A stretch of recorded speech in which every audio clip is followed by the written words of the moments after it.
Hi, I'm David Hardy, and in this video I'm going to be doing an unboxing of a Yi Discovery 4K action camera.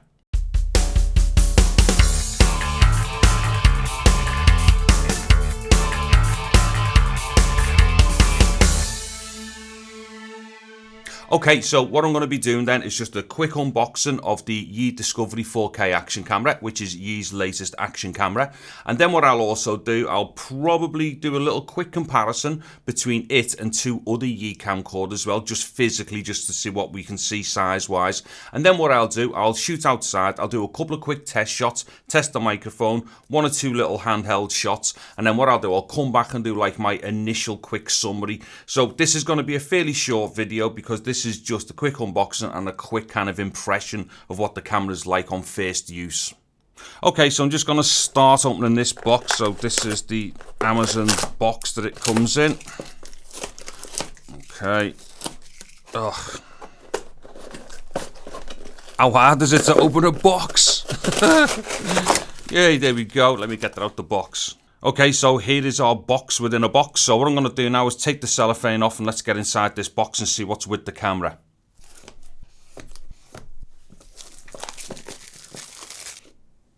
Okay, so there is the camera inside the box, and as you can see here as well, there's no waterproof case with this one. This is just the camera naked. So let me just take the camera out and we'll see what else may or may not be in the box. Okay, so there's nothing there. There's our standard Yi card with the contacts on and whatnot, social media and all that stuff. There's a warranty card. There is a manual. Okay, I don't think I'll bother with the manual. And then let me just take out the next two things, or the only other two things that are in the box. Okay, so there's the two other things that's in the box. One of them is just a USB charging cable, and that will also allow you to transfer data as well. And the other thing is the battery, and that battery is a 900 milliamp battery.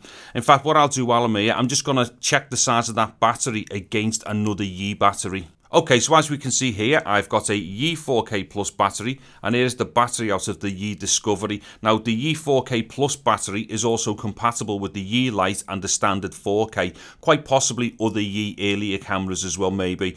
But as we can see here, if you've got a Yi 4K, a Yi 4K Plus, or a Yi Lite, and you buy a Yi Discovery, you cannot share batteries with them. So unfortunately, what it looks like at the moment is, other than the waterproof case that you can share between them, it looks like you can't actually do any more sharing of your peripherals between all the Yi stuff that you may already have and this new Yi Discovery. Now, unfortunately as well, I've got to say straight away, that suggests to me that whatever is inside the Yi Discovery is not standard Yi's technology. Because if it were, there'd be no reason for it to not have the same batteries. And also, there's a couple of other functionality differences as well, which I'll kind of go into in another video. But for now, yeah, you can't swap batteries over, unfortunately. Okay, so what I'm going to do now, I've just put the battery in, so let's just see if there's any juice in the battery. And let's see if we can see anything on the screen. Oh yeah, okay. Okay, so the battery comes with a little bit of power by the looks of it. So let's see what we're presented with here. Okay, yeah, so there's no card in there obviously at the moment. So let me just go through this process here. So it's just showing us some basic startup things as well, you know, how to access certain elements of the camera and what have you. So let me just go through these and get past them. Okay, so let's just skip that now. Enjoy your Yi Discovery action camera. Well, thank you very much, Mr. Yi. I think I will do that. Okay, so let's get past that. Okay, so straight off bat, this looks very similar to the same menu designs as the other Yi cameras that I've got as well. Okay, so quickly, let me just change this because it'll probably come as standard as NTSC, because I obviously, you know, I live in the UK, so I need this to be in the PAL frame rates like 25 and 50 and whatnot. So let me just... Oops, let me just go through it. Right, hold on a minute. Okay, now this screen. Okay, right, what it is, this weird sensitivity thing going on with the screen here. As you can see, when I let go, it's still traveling. And it's not responding straight away. Right, that's really bad. Okay, I'll tell you what, let me just take off the...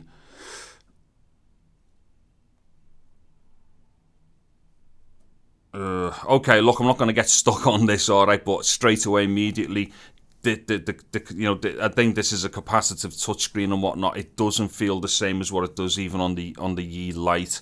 Okay, so look, I want to get past that and stop bitching about anything at the moment because I've not tested the camera yet. Okay, so let me try and find where I would change back. Where I would change to PAL from NTSC. Right, I'm having a real bad time here with this screen, to be honest. It's not very good, let's put it that way. Okay, listen, I'm not going to kind of get bogged down with this right now, but this screen just doesn't feel right at all. When you're moving it, it's not responding immediately to the touch of your finger the way that the Lite and the 4K Plus does. But anyway, I'll get past that for now.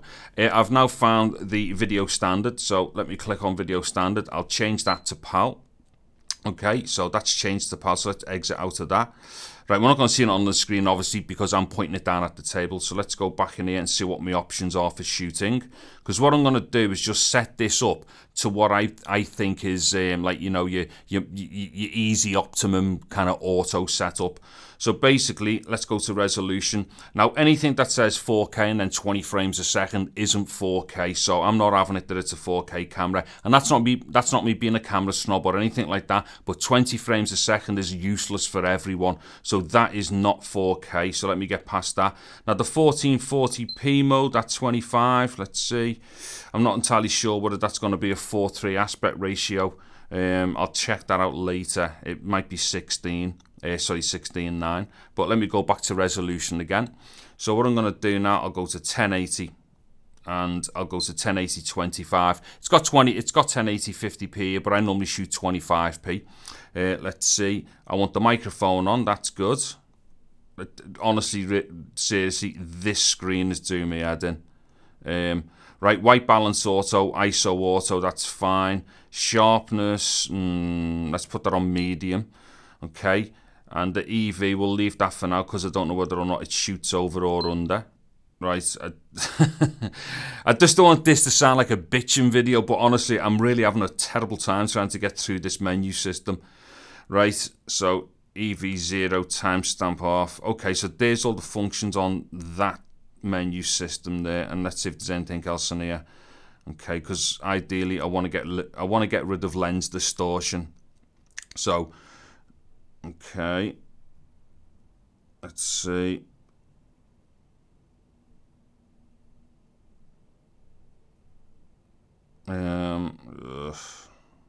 Okay, so I've just been through the menu system there again, and I can't find anything that will take off the lens distortion, which is very disappointing for myself personally, because I actually shoot with the narrowest field of view possible on any of these action cameras, and then also switch in the lens distortion to take out the fisheye effect as best as possible.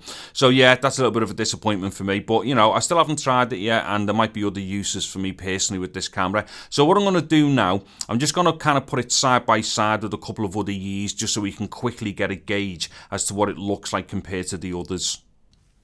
Okay, so just looking down at the front of the Discovery and also against a Yi Lite and a Yi 4K Plus, we can see immediately straight away there that the actual lens barrel or the turret on the lens is actually a different diameter.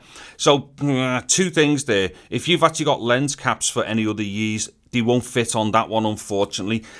And again, this really is starting to feel like this is not a Yi camcorder, or at least it's not got Yi stuff inside. I've got a horrible feeling that this is a rebadged camera just inside a Yi body, because there's no reason why it wouldn't have the same size batteries, and there's no reason why it would have a different sized lens turret as well, or lens barrel, because obviously the difference in battery and the difference in the diameter of the barrels there is definitely going to impede people who've already bought into the Yi ecosystem. Anyway, let me just carry on looking at the other sides of the cameras. Okay, so we're looking top down now onto all three cameras. Again, there's the Discovery, there's the Lite, and there's the 4K Plus. And we can see immediately straight away that the Discovery is kind of falling in line with the Lite here, as in it's got a microphone there a microphone there. There's the power switch, which is the same on all of them. And then there's the speaker grill there as well. So the top of that is very much, well, it's exactly the same by the looks of it as the Yi Lite. Okay, they're a bit different than the Yi 4K Plus because the Yi 4K Plus is one of its microphones located onto one of its sides. Okay, so what I'll do now, I'll have another look on a different angle at the camera. Okay, so what we're doing here now, as you look straight forward into the camera, we are now looking at its right hand side, and as you can see here, there's a huge difference again with the Discovery. So there's the Discovery again, there's the Lite, there's the 4K Plus. Now the Lite and the 4K Plus have both got their USB doors there as well. The Discovery hasn't. Now I'm not being funny here, right? And I know I haven't even looked at the footage and it just sounds like I'm slagging it off straight away, and I probably am. But if this was a Yi camcorder actually built ground up by Yi with all the inside, all the gubbins being built by Yi, there is no way they would not put the USB in the same place. That just smells really bad, because that would kind of like indicate that it's got a board inside it that's just been manipulated to fit inside the Yi body. Hence why the USB wouldn't be there, because it's probably on the other side. Alright, so let me look at the other side. Okay, so as we can see, we're looking at the other side of the camcorders, and immediately straight away, the Discovery looks totally different. So there's the Discovery, there's the Lite, there's the 4K Plus. Now the 4K Plus has got a hole here, that's its other microphone, which got relocated from the top to the side when they went to the Plus. But other than that, them two are identical. But this one here, I mean, look at that. There's a USB socket there, and there's an SD card socket there. Do you know what I mean? Now, that is just, that is definitely telling me that whatever is inside that case is not a Yi designed camcorder. Now, I'll stop ragging on this shortly, because I'm going to leave this to another video, because I'm going to have to do some research on it. But what it looks like is that is just a Yi case, but with some third-party designed camcorder built inside it, and the case has been slightly remodified to accommodate the ports and the positions of stuff on somebody else's body. Okay, so let me look at something else. Okay, so we're now looking at the back of the camcorders here, and what it is again, Discovery Lite 4K Plus. Now immediately there, it looks like the size of the screen for the Discovery is the same as the Lite. The Plus is different because it's got a wider, kind of bigger screen on it, and dare I say, it's a better screen as well. Now, the weird thing is, though, the Yi Lite has actually got a decent touch on its screen, though, its sensitivity and whatnot. Now, although that one and that one look the same, the response on the Discovery screen is nowhere near as good as what it is on the Lite. So although they look the same, they may not be the same. Okay, so that's the back of the cameras dealt with. And finally, we're looking at the underneath of the camcorders, and that's the Discovery, the Lite, and the 4K Plus. And this is quite possibly the biggest disappointment of the whole show here. Actually, I probably already knew that this was going to be the case anyway from seeing some basic pictures on the Discovery. But as we can see here, the Discovery does not have the Q20 mount, as in like all the other Yis have got, like such as, well, definitely in this range with this kind of form factor body. So the Lite, the 4K, the 4K Plus have all got Q20 mounts on them. Now for me personally, having that mount there is fantastic. It makes things very, very simple and easy, and it also means that you don't have to put it in a case if you don't need to then try and put it onto another mount for a Q20. Okay, so what I'm going to do now is shut up and get on and do some test footage and some test audio as well. Okay, so this is the first clip for me test clips that I'm going to do quickly. And what it is, I'm obviously still indoors, so this should give us a really good idea how the Yi Discovery looks and sounds in an indoor environment like this. Also as well, it's worth noting, I am in 1080p 25 frames per second mode. And on top of that, I'm basically as fully automatic as I can possibly get as well. So this is kind of like the most easiest setup for this camera to do. Okay, so what I'll do now, I'll get on outside and I'll do some more test clips from outside as well. Okay, so I'm outdoors now, and what I'm going to do, I'm in a fairly noisy environment because I'm on a main road, but this is also going to be a good test to see how well it picks up my dialogue compared to like the cars and the traffic on the road. So what I'm going to do, I'm just going to walk a little bit and talk with the camera. And you know, I appreciate that this doesn't have any stabilizer built in, and to be honest, under normal situations for me it's not a problem, because I normally do this kind of stuff either on a tight tripod, or if I'm handheld I'll just kind of like be quite stationary with it anyway, as I am right now. Okay, so I'm just going to walk a little bit with it, and like I say, I'm not going to judge this camera based on this particular part of the test with me moving with it, and just to see, you know, basically I just want to see what it does, but I'm not going to hold anything over it because of this, because like I say, I appreciate that it doesn't have an AIS, and I knew that before I bought it, so that's all cool anyway. Okay, so we'll get a good idea of how it's handling the motion as I'm moving without any stabilization. And then what I'll do, I'll just turn it around like that, okay? So I think that'll be enough for this particular little clip where I'm standing still with it just before and where I'm moving with it in my hands. So now I'm just standing directly behind the camcorder. So what I'm going to do is try and do some handheld pan shots here on the road, kind of like trying to follow the traffic a bit.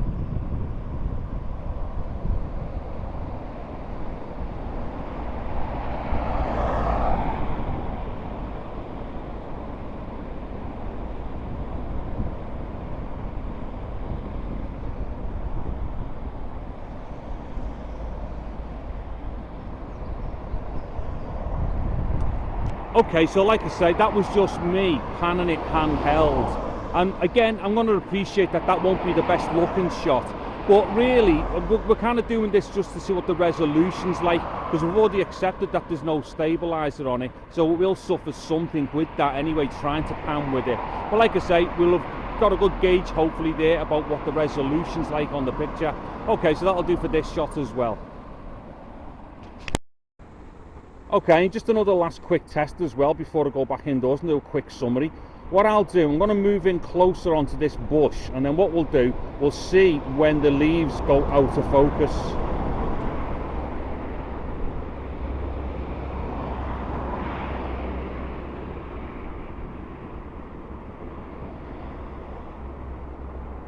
Okay, and then I'll come back out on it.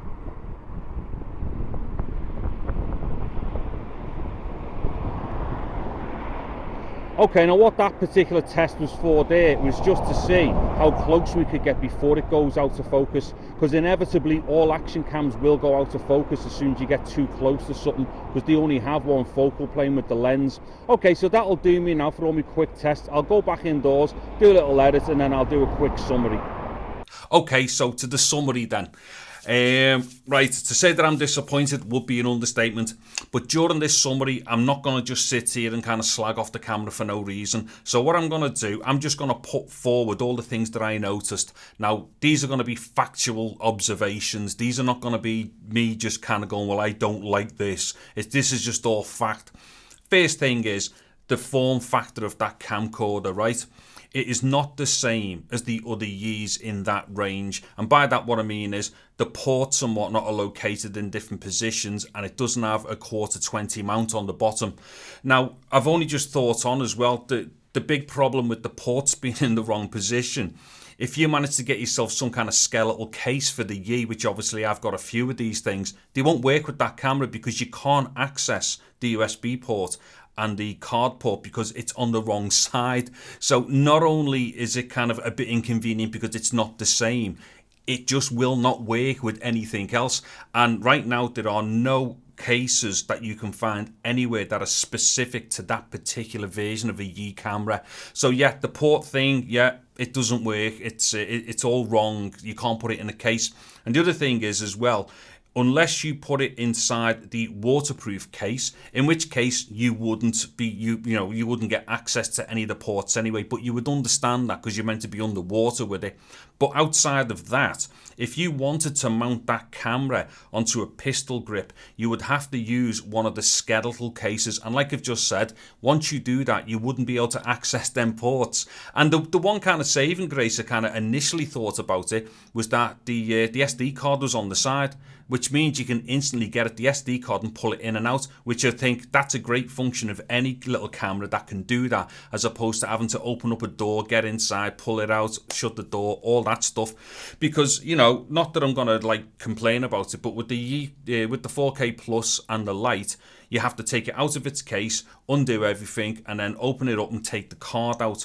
Now, usually that would be at the end of the day anyway, but sometimes when you're actually doing stuff and you need to quickly monitor back the footage, say for instance, if you've gone out with, say, a laptop or something, you want to get that card in and out as fast as possible. That's a bit of a minor inconvenience on the other Yis. With the Discovery, however, I thought to myself initially, oh wait, that could be a good thing, do you know what I mean? Straight in and out, but not if you can't get at it because it's blocked by the sides of a case. Okay, so that's the first observation that I've made. Now, the other observation is the screen as well, and there's no way that screen is responding even the way that the Lite does, because the Lite is a decent screen for touch and stuff like that, so its responsiveness is really well. Maybe not quite as good as the 4K Plus, but the Lite is most certainly a really nice responsive screen. The Discovery, on the other hand, what happens is it lags when you touch it, and then when you move it, it carries on moving after you've let go. So there is definitely latency inside that whole touch system. So again, that's definitely something that I could, without a shadow of a doubt, say is wrong, or is at least, or at the very least, it's not good. Now, as far as the footage is concerned, right, that first clip indoors, not only was the sound terrible, the picture wasn't particularly clever either, but also that picture wasn't 25 frames a second. It actually recorded at 25 or 24.7, some weird frame rate. Now, the Yi Lite also does the same as well. It doesn't actually record bang on the frame rate for 25. The 4K Plus does, and I'm assuming the 4K does.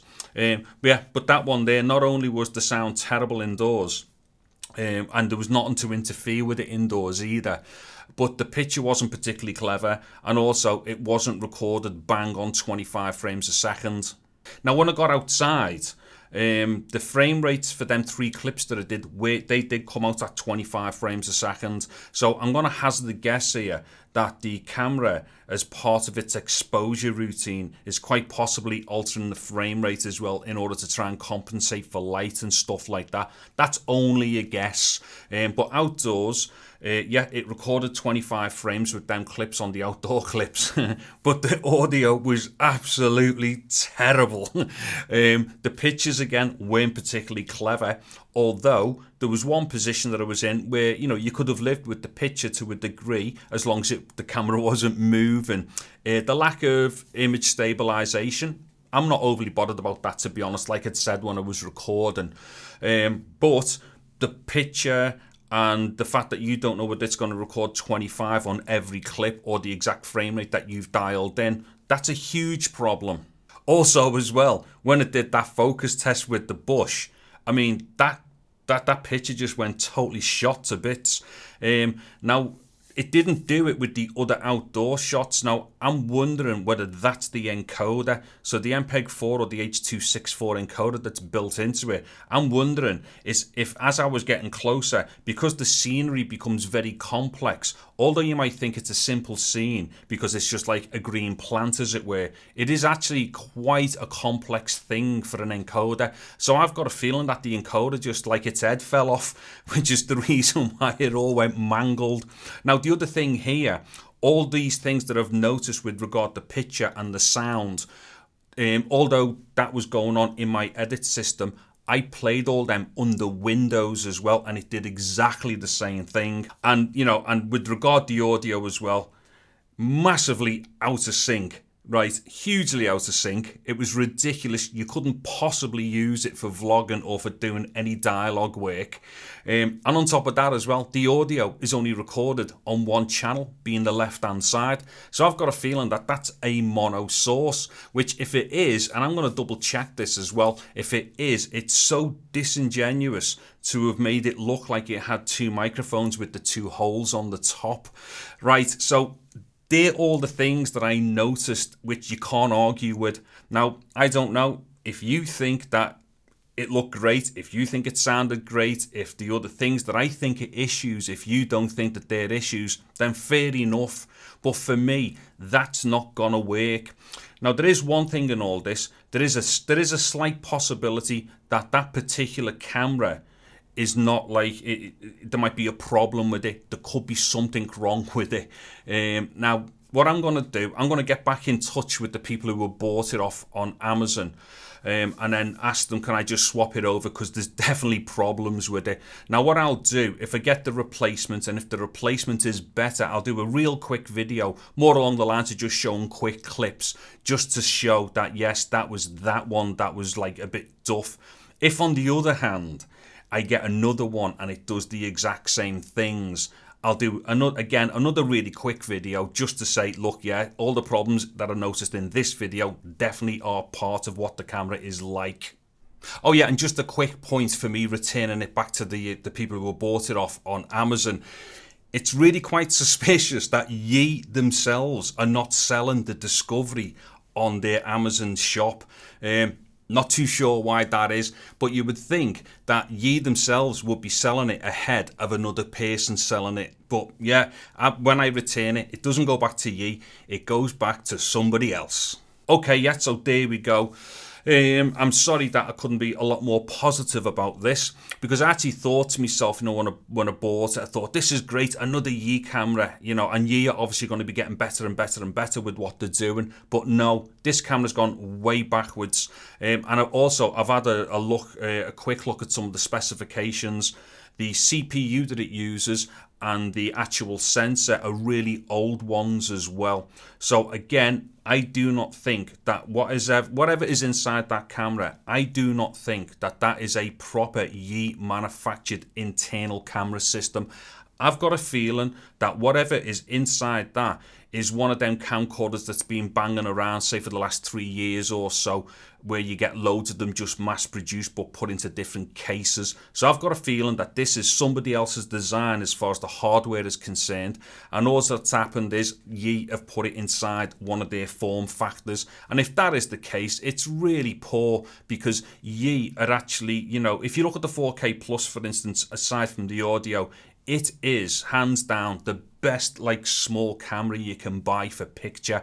I mean, I've had GoPro 5 and GoPro 6 and the 4K Plus beats them. Okay, maybe the argument there possibly is part of the argument is it's down to color profiles and stuff, which ones you like. I actually like the Yi color profiling that they use on the 4K Plus. I've not used the 4K, but I'm going to hazard a guess that the 4K is great as well. Anyways, yeah, so there we have it. Yeah, you can make up your own decisions in your own mind and all the rest of it about these things. And I'm sorry that I didn't keep this end really short as well, but I did have to point out some of these things. Okay, so like I say, it'll go back. I'll get another one, and then I'll report back quickly on, you know, exactly what it fares like compared to what I've just done.